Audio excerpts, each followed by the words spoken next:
Lobster adalah makanan mewah dengan harga selangit. Menu lobster di sebuah restoran mentereng di kota New York bisa mencapai $1.000 atau sekitar 14 juta rupiah per porsinya. Uniknya, jika ada restoran yang menjual lobster dengan harga murah, justru menimbulkan kecurigaan konsumen. Jangan-jangan kualitas lobsternya buruk.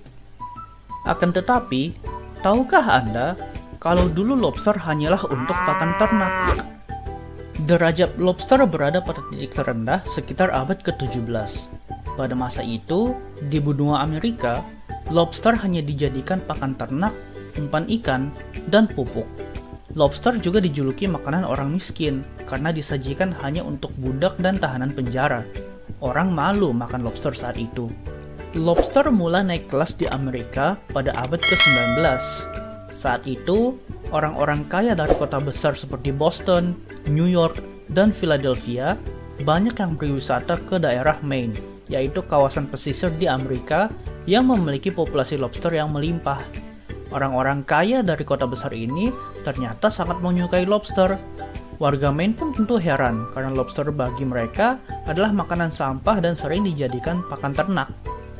Restoran mewah di kota-kota besar di Amerika kemudian menyajikan menu lobster dengan menciptakan sensasi makan lobster di pantai Maine. Sejak saat itu, lobster menjadi makanan mewah dengan harga yang juga wah. Pamor lobster segera tersebar ke kota-kota besar lainnya seperti di Eropa, Jepang, Cina, dan lain-lain. Permintaan terhadap lobster pun tidak bisa terbendung. Lobster yang terdapat di pantai Maine adalah lobster bercapit yang hidup di perairan dingin. Berdasarkan catatan Guinness World Records, lobster terbesar pernah ditemukan di Teluk Maine dengan berat 20 kg. Ada juga lobster yang tidak bercapit yang banyak ditemukan di perairan yang lebih hangat seperti Indonesia. Jenis lobster yang banyak ditemukan di perairan Indonesia adalah lobster mutiara, lobster pasir, lobster batu, dan lobster bambu. Tapi yang terkenal paling mahal adalah lobster mutiara.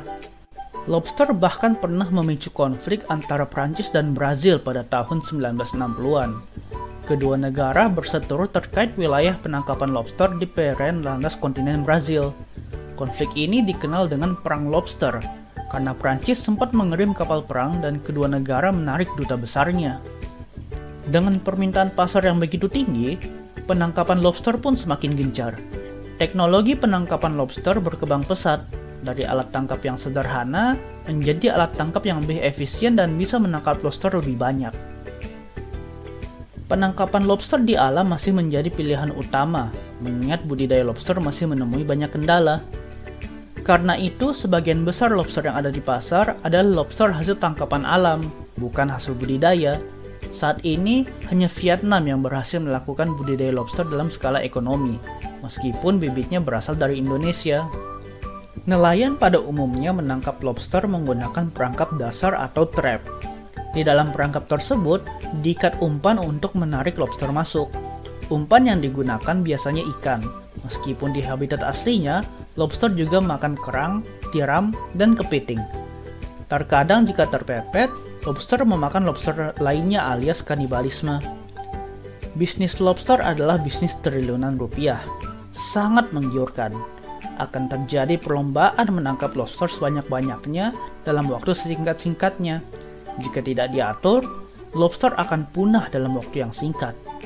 Karena itu, beberapa negara mengatur secara ketat penangkapan lobster. Konon, Kanada adalah negara pertama yang mengatur penangkapan lobster, disusul oleh Amerika Serikat. Kedua negara ini, sejak tahun 1870-an, melarang menangkap lobster betina yang sedang bertelur, dan menetapkan ukuran minimum yang boleh ditangkap. Bagi mereka yang berani melanggar, akan mendapatkan hukuman setimpal.